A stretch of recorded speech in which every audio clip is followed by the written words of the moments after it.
Are you sitting comfortably? Good afternoon, ladies and gentlemen, and anybody else who happens to be watching. As is traditional every year, this is the Bits from the DPL, so I would like to welcome the one and only Lucas Nussbaum. Thank you.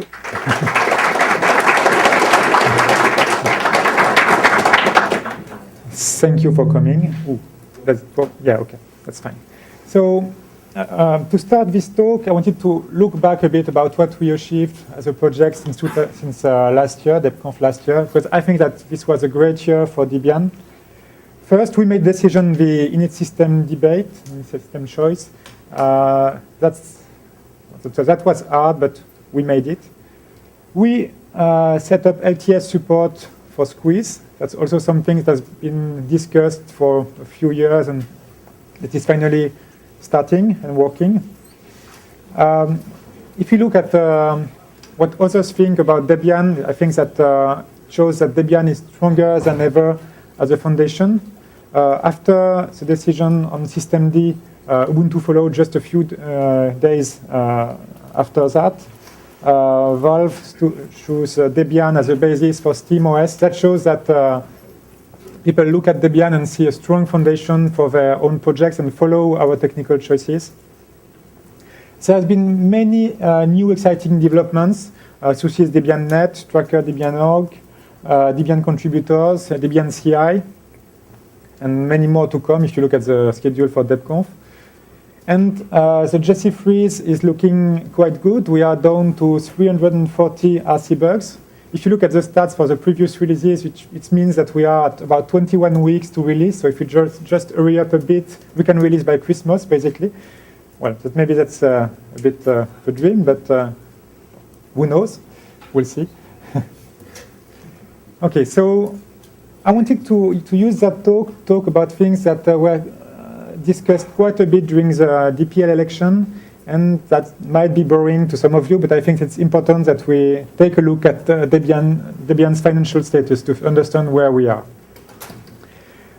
So in that talk, all values are in US dollars, since we are in the US, which means that even if you see a value about FFIS, which holds funds in euro, for example, or Debian CH, I've converted it using those rates. That was the rates a few days ago. So first, Debian funds are not held directly by Debian, but Debian uses a set of trusted organizations so basically Debian has bank accounts at several organizations. Each organization provides a different level of service and detail about money that they held about Debian, which means that doing all those stats actually takes a lot of time and requires quite a lot of scripting. So the current list of Debian trusted organizations is the following. So we have SPI in the US, which uses US dollars, FFIS in Germany that uses euro, Debian France in France, which uses euro as well, DebConf Deutschland, which uses euro, and Debian CH in Switzerland, which uses Swiss francs. So the current balance is the following. So for SPI, the data is from the end of June because they haven't published a report for the end of July yet.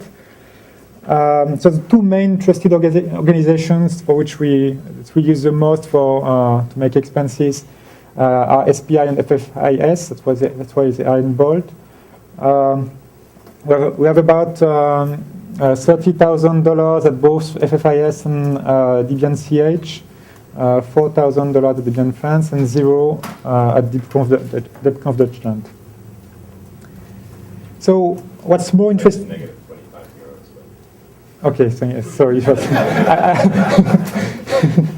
I didn't ask. I should have. So more interesting than the current balance. Let's look at how it changed over time. So that graph is about SPI. That one is about FFIS. I could not generate it for Debian CH because it's probably less interesting to look at because there's mostly the DebConf 13 surplus. So for SPI, the purple part, so that's time. I'm not sure if you can read in the back of the room. That's 2009, that's 2014. The purple part is Debian fonts, and the various other parts are fonts for various DebConf editions. So blue one here is DebConf 14, that's DebConf 13, etc. So one can see that it has been increasing quite steadily, especially during the last 2 years, thanks to the great work done by the DebConf 13 sponsoring team. Probably for DebConf, yeah.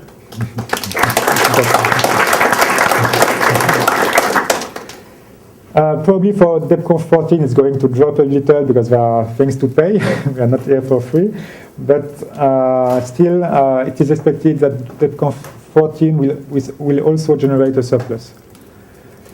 So, You suck, spend the money on travel sponsoring. Yes, sir. yeah, so it looks a bit exponential actually in the end. I don't think it is. Still, it's a bit scary. For FFIS, it's a lot more stable. It has been going down a bit recently, but that's just because we have been using FFIS for quite a lot of quite large expenses since the beginning of the year. But that's actually starts in 2002, so you see that that's always been between almost zero and $60,000. So I tried to look at various aspects that are related to Debian money. First, donations. So I've passed the data about credit card donations to SPI account. So those donations are processed through a third-party service called Click and Pledge. So if you go to the debian.org/donations webpage, you get a link. If you want to donate via SPI, you get a link to a page that looks like that. And actually what's important for the next slide is that that form enables you to donate to various organizations, not just Debian, but you have a long list of organizations which you can donate to. So that's actual numbers. So that's the year, of course. That's the total donation to Debian for the given year. So for 2014, that's up to a few days ago. That's the total of donations where Debian was involved. So what happens is that you can go to that page and decide to donate $150, 100 to Debian, and 50 to another organization, for example, OpenWRT. So that's the total of donations. That would be 150, and that's the 100 that goes to Debian. So one can see that the median value for donations is actually really stable. We get a lot of small donations. It's important to remember that there are lots of individuals giving small amount of money to Debian. It's actually fairly stable if you consider the fact that in 2010, 2001, 11, 2012, we got 3 large donations using credit cards. So if you remove that, basically it's stable over the years. It looks like we are a bit lower than, we are 2/3 of the year if you multiply it by, if you do the computation for 2014. The projection looks a bit low, but that's also probably expected because we get lots of donations at the end of the year. I think that's because US citizens do a tax report at the end of the year, and that's the point of time where they decide that it's a good idea to give to Debian. So December is usually the big month for our donations. So just if you have clarification questions about that, just ask. Yeah. So now that all the scripts are written, it would be quite easy to regenerate the data. Yeah.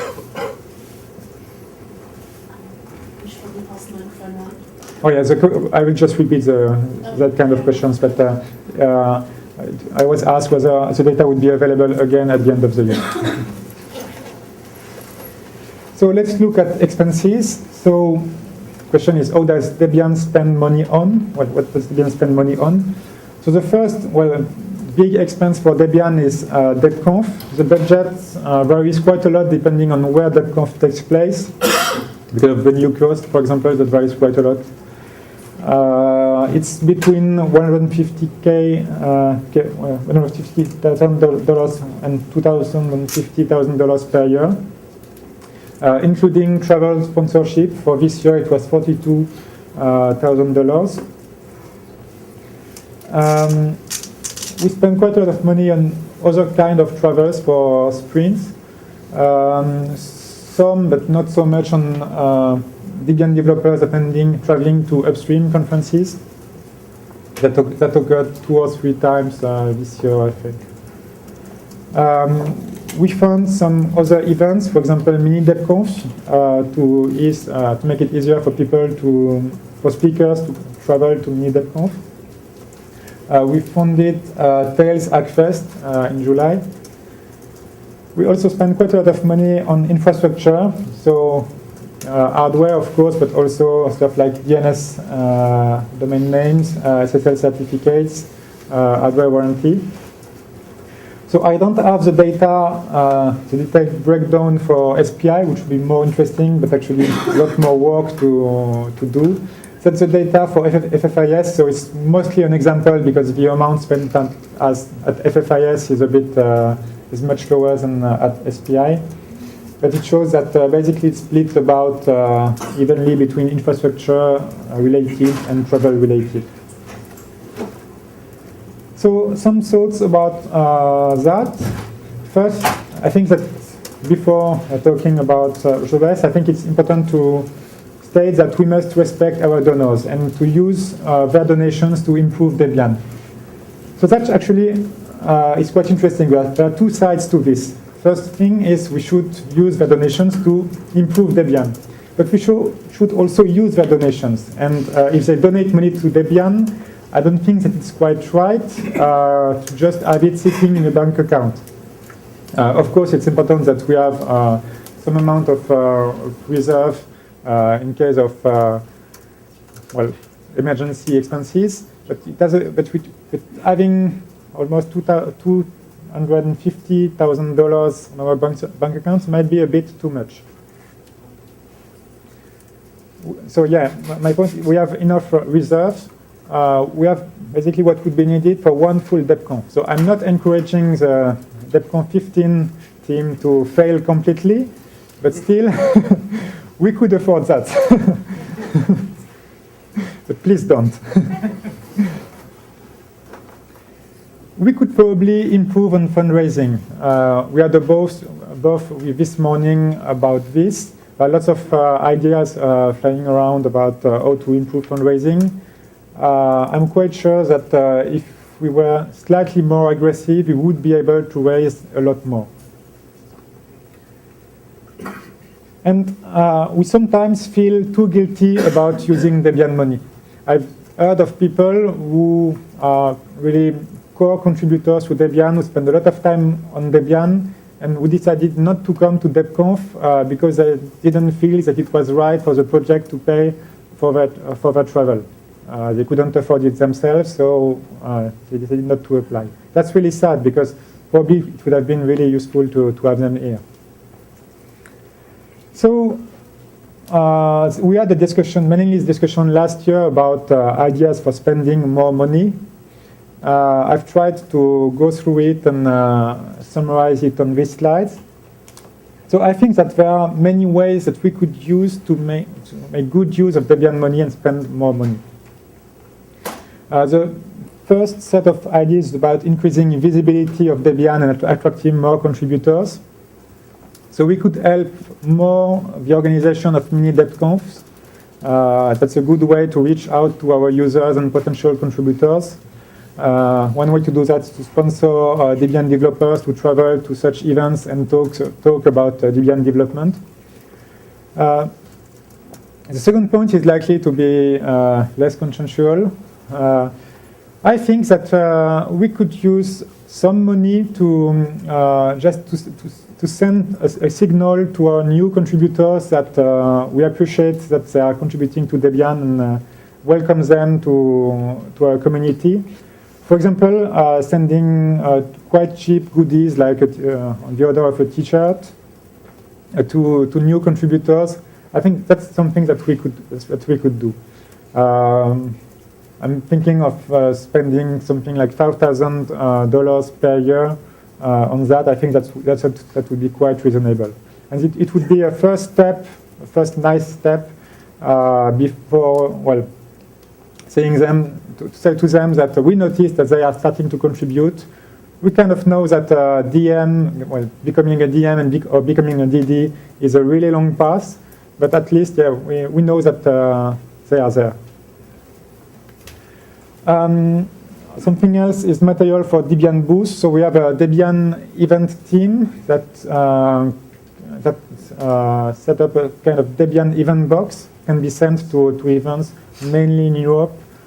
It's actually kind of empty, so it would be a good idea to work on buying stuff like banners and other materials that are frequently used at conferences.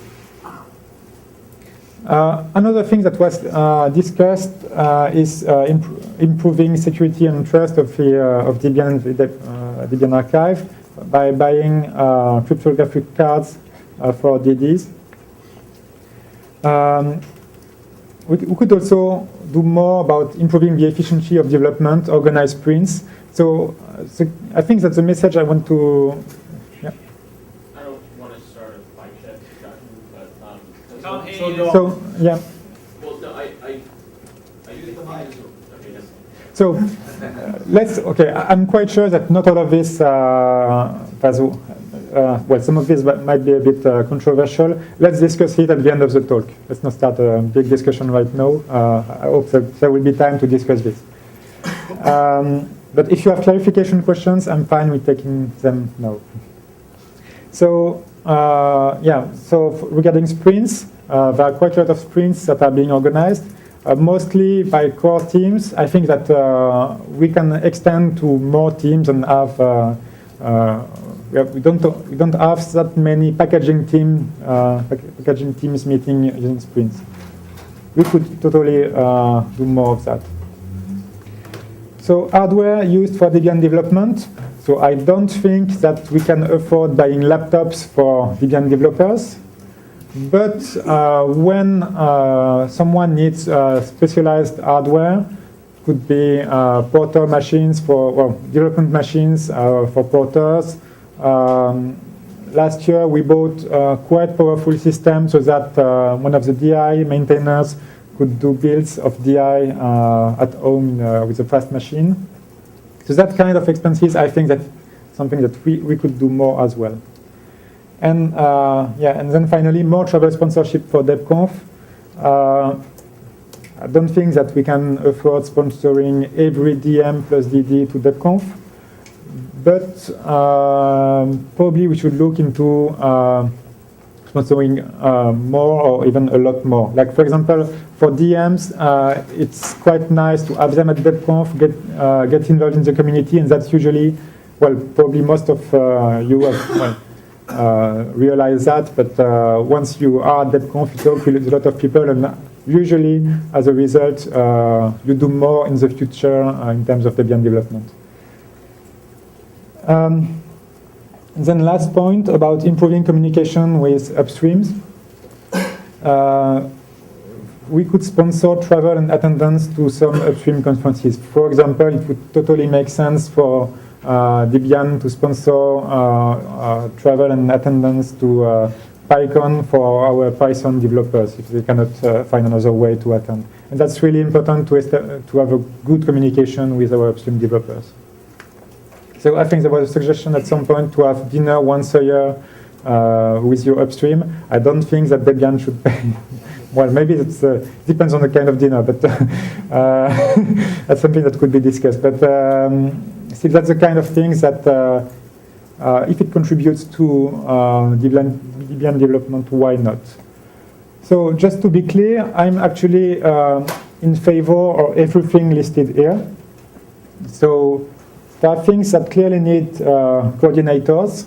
So if you want to volunteer about working on them, just contact me. So just before moving on to the rest of the talk, I'd like just to do a quick show of hands for each item so that we know where people stand. So for each item, I will ask two questions. Who would be in support of spending the project's money on this particular item? Who would not be in support of spending the project money on a particular item? So first one, help organization of DebConf. Who would be in support? Okay. Who wouldn't be in support? Does that mean against or Reducing our current spending of money on such thing, possibly to zero. Well, currently we are spending money on this, so. Yeah. So goodies for new contributors. Who would be in support? Okay. Who wouldn't be in support? So I would say about 70 or 80% of people are in support. Just to give just for the video, because we are not recording the room, and it was 100% for the first items. So material for Debian booth, who would be in support? Okay. Who wouldn't be in support? Okay. So probably 80 or 90%. Cryptographic smart cards for DDs, who would be in support? Okay. based on free hardware? Yes. Who wouldn't be in support? Okay, so 90% at least. 95%. Sprints would be in support. Wouldn't be in support. Okay, so 95%. Hardware used for Debian development, who would be in support? Who wouldn't be in support? Okay, 100%. I said no laptops. More travel sponsorship for DebConf would be in support. Come on, Paul, jump out. Who wouldn't be in support? Okay, 100%. And sponsoring travel plus attendance to upstream conferences, who would be in support? Who would not be in support? Okay, 100%. Okay, so as kind of expected, the most unpopular one is goodies for new contributors, but there's at least 70% support for all of them. So we will be able to discuss this at the end of the talk. I made it quite short so that we have time to talk about this. I'm not going to just things that there might be good points in the 30% that disagree. So the second part of the talk, I wanted to do some, let's say, think tank about Debian. So I don't know who is familiar with SWOT analysis. So the idea is to try to look at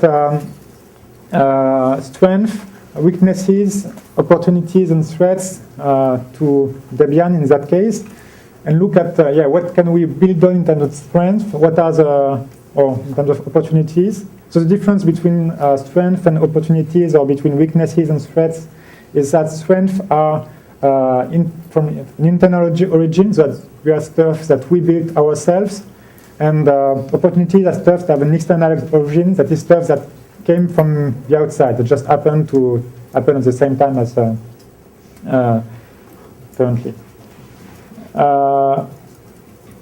Okay, so and weaknesses and threats are things that are or might be harmful to us now or in the future. So I tried to do that work. You might disagree with me. So let's go through it. So first, strength. I think that what's quite really great in Debian is that when you talk to people, there's a strong shared common ideas and goals among contributors. We all feel very strongly about our general goals. We might disagree on many small details. That's, for example, what is free software and what isn't. But still, I think that it's quite, for an organization, that's really great that we agree on so much and care so much about it. There's also widespread agreement about our foundation documents and procedures. Of course, the secretary might sometimes have things to say about particular things, but still we all care deeply about respecting those documents, and maybe even a bit too much, maybe a bit too conservative sometimes about those documents. But everybody cares about Debian and likes it, even when not using it. If you look at the systemd debate, it was all over the news because everybody looks at Debian and cares about it, and everybody loves Debian. When you go to conferences, not DebConf, and you say that you are involved in Debian, everybody, even using derivatives, say that they are really big fans of Debian with a deep respect for the project. We have a large active community of volunteers. So I was wondering earlier this week, does someone know of larger free software projects other than Debian? Community projects? I think that Debian is clearly by far the largest community free software project. And that it works so well, in some sense, is really, yeah. How many are you talking? What are the numbers on that? So we have 1,000 official developers plus about 300 DMs, 240 DMs, plus a lot of people who are just contributing without any official status. And to a single project, I mean, if you take the Python community as a whole, that's probably larger than that. But to a single, under a single umbrella, I think that that's really large. Also, Debian is independent, and we don't compromise with it, and that's actually something that is probably quite attractive to many other entities. If you look at companies, from a company point of view, the fact that someone can join the community and don't feel like they are joining an inside company name shop is actually quite great, and probably that's why companies like Valve or more recently HP are looking into working with Debian. So in terms of opportunities, we are probably one of the few remaining large fully community projects, or at least distribution. In terms of size, we are probably by far the largest. Many other projects are becoming more and more company-oriented.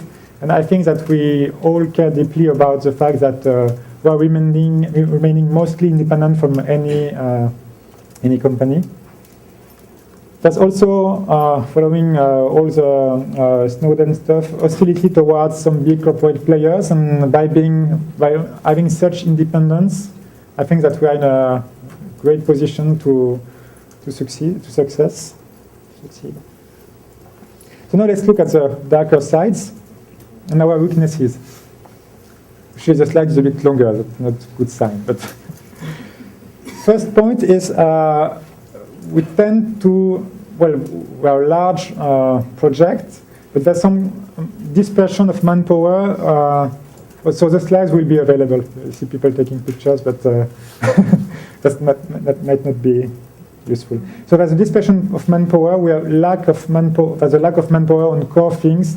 Most of our core teams are clearly lack help, and would use a lot more help. There's also a lack of interest and contributors to non-technical tasks. If you try to do auditors both or fundraising both, you will see that those are the most unpopular event at DebConf. I've been to both, so and that's a bit strange. I mean, that's important as well for the success of Debian, and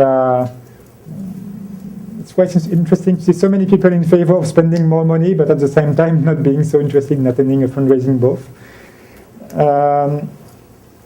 There's some that's probably unavoidable due to the size of Debian, but there's some fragmentation inside Debian. We tend to have teams that become their own projects and don't share that much as much as they used to with the rest of the project. So one good example is Git packaging workflows. For many years, we had different workflows in each team, basically. So Raphael Herzog just started some work to try to move towards fixing that, but still, we probably could have exchange more between teams. Another example is each scripting language that tends to have its own solution for transitions between versions. That's something that having a kind of overview of what each team is doing and what are the pros and cons of each solution could be quite useful. Packaging is difficult. When you talk to people who are really strong developers or sysadmins, and you ask them to do their first Debian package, usually it's quite hard for them, and the success rate is actually quite low. And this probably limits the use of packages as a standard software distribution mechanism. If it was easier to build Debian packages, maybe we don't have so many alternative and language-specific packaging systems. It's very difficult to get started in Debian.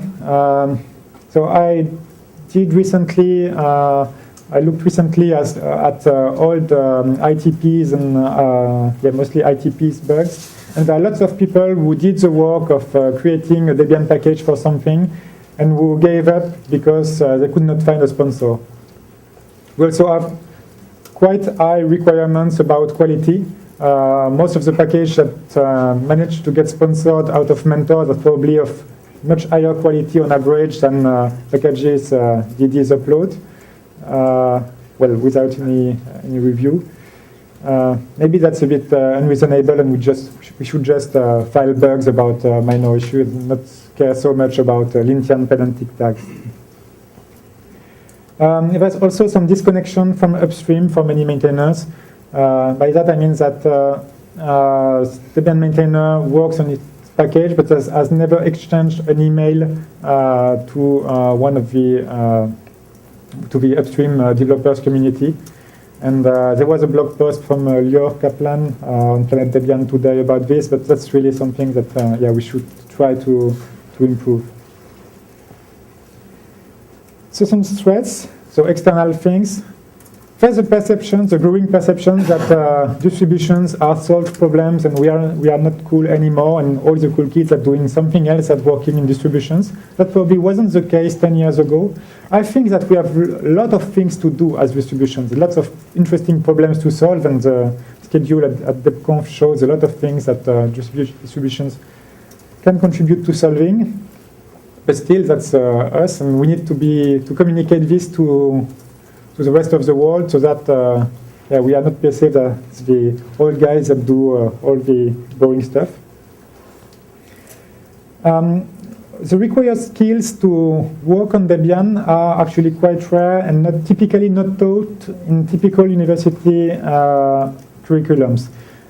If you look at projects doing web development, for example, every student doing computer science knows about web development.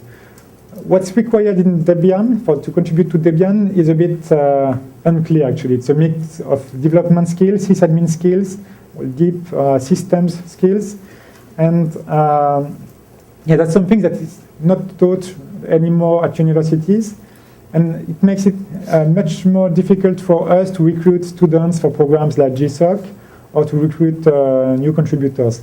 And actually, so maybe you know about gift bugs, so the name is not quite good, but the idea was to tag bugs that are suitable for new contributors. And there are very few bugs tagged like that, and very few turnover about those bugs getting fixed. Probably because we have problems identifying what's the level of skills expected from new contributors. There's also an increasing competition with emerging language-specific packaging solutions. I can't think of a scripting language or high-level language right now that doesn't have its own packaging solution. Can you think of one? Maybe not Haskell, but that's a kind of a failure for Debian, for not having, or for distributions in general, not having been able to impose Debian packages as a de facto standard. So as I said, I wanted to leave a lot of space for discussion today. The slides are available here. To make it easier to discuss, I will just copy-paste the slides, okay, that are going to be the most discussed probably on Gobi. So there's a Gobi document in the talks subdirectory. And, well, thank you, and I'm waiting for your questions or comments or whatever. Matthew, do you want to, maybe is it, so Russ and Jan?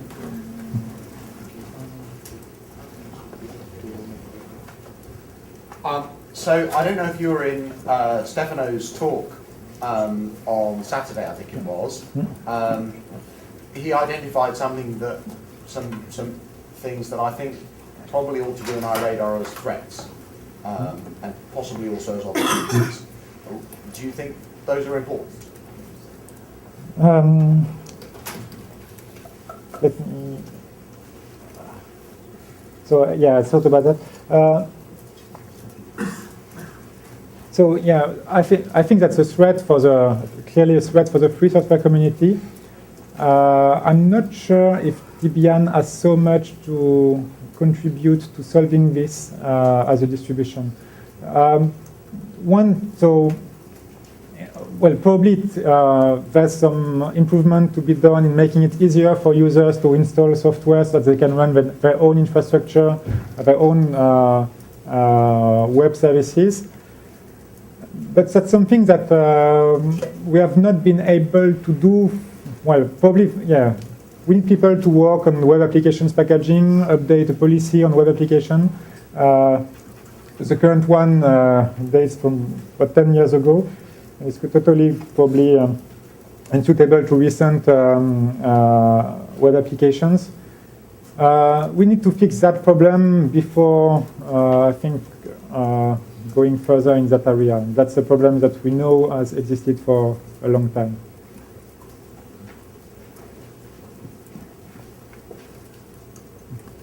I just wanted to pick up on that comment you made about DebConf and the show of hands about travel sponsorship, and just wanted to say that we're very well aware of this, and we would like to spend more money on travel sponsorship and get more people involved if they can, if they have the time.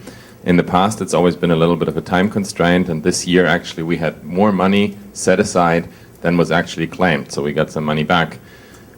This means two things. First of all, I think we should start a little earlier, and we are on that, so that it's easier to plan your time and get vacation improved. And second, we also need to encourage people that, as a matter of fact, your participation is important, and we will help you do it. And that's the job for all of you guys, and we'll work on the rest.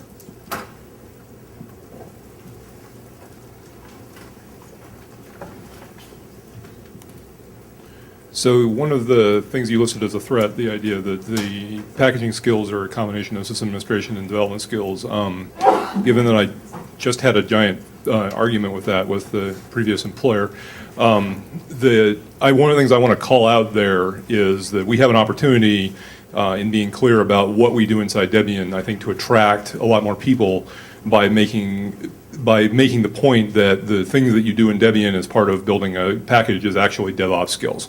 So that combination of development plus system administration is something that the industry has been fighting about for years, and the DevOps camp that says that you should do both of those things together in one team with one set of people is mostly winning.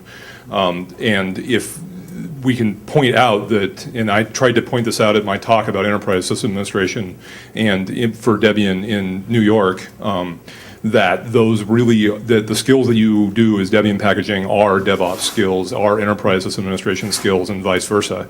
Anyone who can do DevOps can do Debian packaging.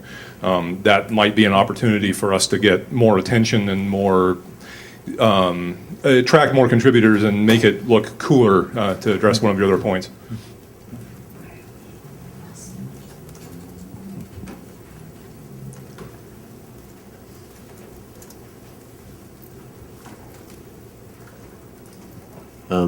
On spending money, Can you stand? spending money, I'd like to see the LWN editors at DebConf 15. Also, the package-specific, language-specific package managers. I see that as an opportunity rather than a threat, because it means that we can develop tools to easily turn those into Debian packages. Yes, that's true. Yeah. Anyone else?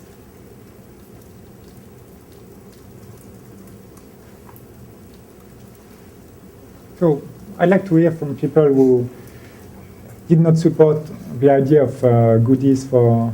Actually, you had a comment. I'm sure it was yeah, that one.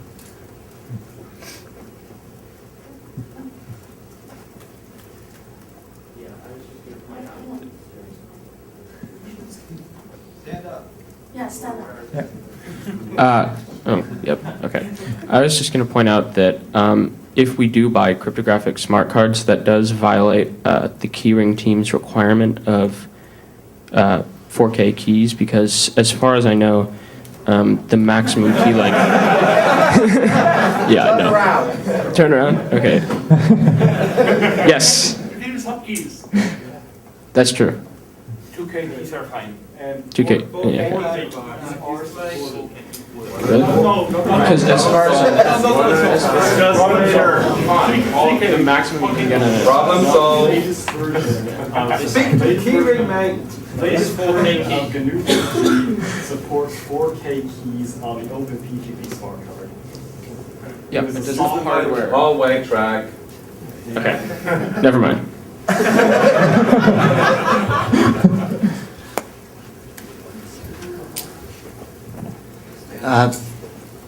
My understanding is, first of all, that you can convince the OpenPGP cards to do 4K keys. There's a trick to it where you tell it to generate a 4K key and then it realizes it can, and it's all good. 2K keys, only in exceptional circumstances. Prove to me it's a good idea. Otherwise, 4K keys, so do the trick on the card to get a 4K key. My concern about cryptographic smart cards is we order 1,000 cryptographic smart cards, and then all of a sudden, what do I do? Let's see, I'll Trojan 1,000 cryptographic smart cards for Debian. I'm not sure how to do reliable distribution for it. I think it would certainly help in many ways, but there are complicated things which is much more than just the money around it. That's why it's in red on that slide, actually. But I'm not going to work on that myself. People can, well, if you figure out how to solve the technical issue, I think you can consider the money issue to be solved. That's my point.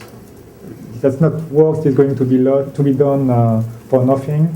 We can buy them if on the technical side we are fine with buying them. Thank you.